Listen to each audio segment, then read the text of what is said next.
ঢকুৱাখানাৰ আন এটা কাৰ্যালয়ৰ পৰিৱেশ আমি দেখুৱাব বিচাৰিছোঁ কেনেদৰে চৰকাৰী কাৰ্যালয়সমূহ চলিছে কেনে আজবাব বা কেনে ধৰণৰ বাসগৃহৰ ভিতৰত চৰকাৰী কৰ্মচাৰীসমূহে কাম কৰিবলগীয়া হয় সেই পৰিৱেশ আমি ND24ৰ যোগেদি দেখুৱাব বিচাৰিছোঁ এয়া হৈছে ভূমি সংৰক্ষণ আঞ্চলিক বিষয়ৰ কাৰ্যালয়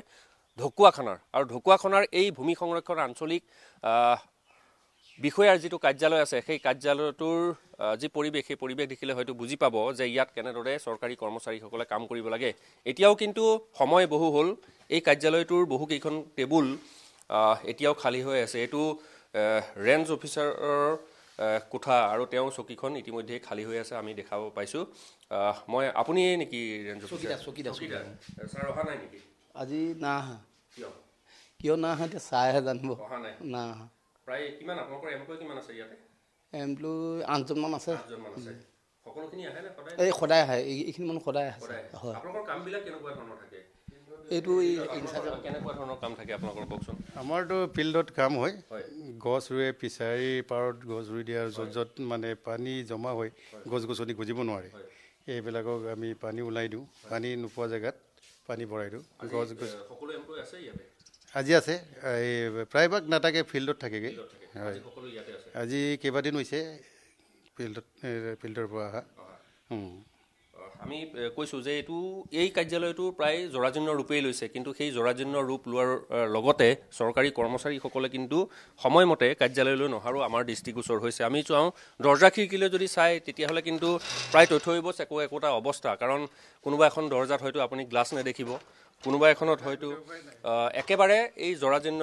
কাৰ্যালয়টোত তেওঁলোকে কৰ্ম সম্পাদন কৰিবলগীয়া হয় টেবুল চকীৰ অৱস্থাটো আপুনি ক'বই নালাগে ইয়াত টেবুল চকীৰ একেবাৰে জৰাজীৰ্ণ অৱস্থা কাৰণ তেওঁলোকৰ বাহিৰে কাম চলিলেও কিন্তু কাৰ্যালয় হিচাপে যিটো পৰিৱেশ থাকিব লাগে সেই পৰিৱেশটো একেবাৰে নাই গতিকে আপুনিও ফিল্ডতে কাম কৰে নেকি হয় মই নতুনকৈ জইন কৰিছোঁ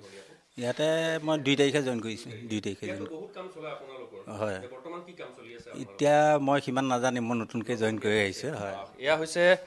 কাৰ্যালয়টোৰ পৰিৱেশ আৰু ভিতৰ ভাগৰ পৰিৱেশ আমি দেখুৱালোঁ বাহিৰৰ কিছু পৰিৱেশ আমি দেখুৱাবৰ যত্ন কৰিম যে এই কাৰ্যালয়টোৰ কৰ্মচাৰীসকলে কেনেদৰে কাম কৰিব লাগে বা কি অৱস্থাত তেওঁলোক আছে সেই পৰিৱেশো আমি দেখুৱাম আমি বাহিৰলৈ যোৱাৰ চেষ্টা কৰিম যে সকলো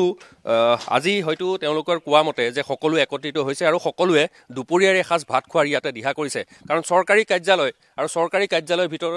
তেওঁলোকৰ চৌহদৰ ভিতৰতেই এসাঁজ তেওঁলোকে খোৱাৰো দিহা কৰিছে ভিতৰত আমি দেখিছোঁ যে 2-এজন কৰ্মচাৰী আছে তেওঁলোকৰ বিষয়ে ইয়াত নাই আজি তেওঁলোকে কিন্তু সকলোৱে মিলি এসাঁজ খোৱাৰ যোজা চলাইছে কি বনাইছে আজি আইটেম কি আছে আপোনালোকৰ আলু দালি আজি সকলো একেলগ হৈছে নেকি হয় হয় সকলো একেলগ হৈছে সেইকাৰণে খানা খাইছে খানা অকণমান আপোনালোকৰ আজি কাম নাই নেকি ফিল্ডত কাম নাই আমাৰ আজি নাই বাকী সপ্তাহৰ প্ৰতিদিনে থাকে নেকি আজিতো সোমবাৰ আজি আপোনালোকৰ কাম নাই সেইকাৰণে খানা আজি হয় আজি কাম নথকাৰ বাবে খানা নেকি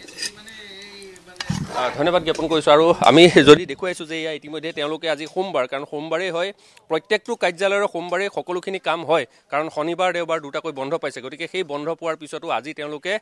সোমবাৰে তেওঁলোকৰ কাম নাই গতিকে খানা খাইছে কিহৰ কাৰণে খানা আজি এটা আমি ভোক লাগে মানে খাওঁ আমি ইয়াতে খাওঁ একেলগতে খাওঁ আমি আজিৰ দিনটোত আপোনালোকৰ কাম নাই নেকি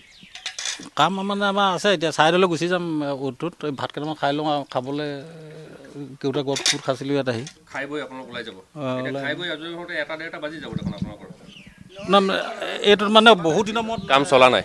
মানে চেনেল কাটিঙে চলি আছে হয় বিহু বুলি তাৰপিছৰ পৰা কৰা নাই আমি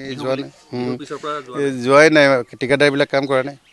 কাম কৰা নাই আৰু গছ পুলি ৰোপণ কৰিবলৈ অফিচততো আপোনালোকৰ কাম নাথাকে অফিচত প্ৰায় কাম নাথাকে দুজনৰে কাম থাকে আৰু ৰেঞ্জাৰৰ কাম থাকে আৰু চকীদাৰ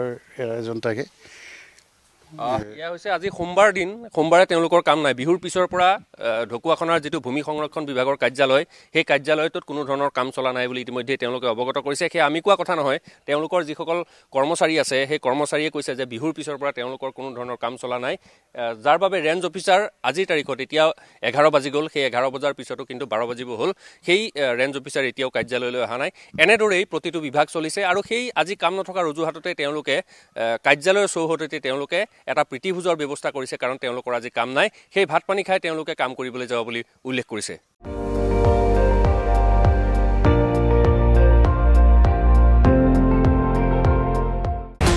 আপুনি চাই আছে ND24 সৰ্বশ্ৰেষ্ঠ নহয় সৰ্বোত্তমৰ দৌৰত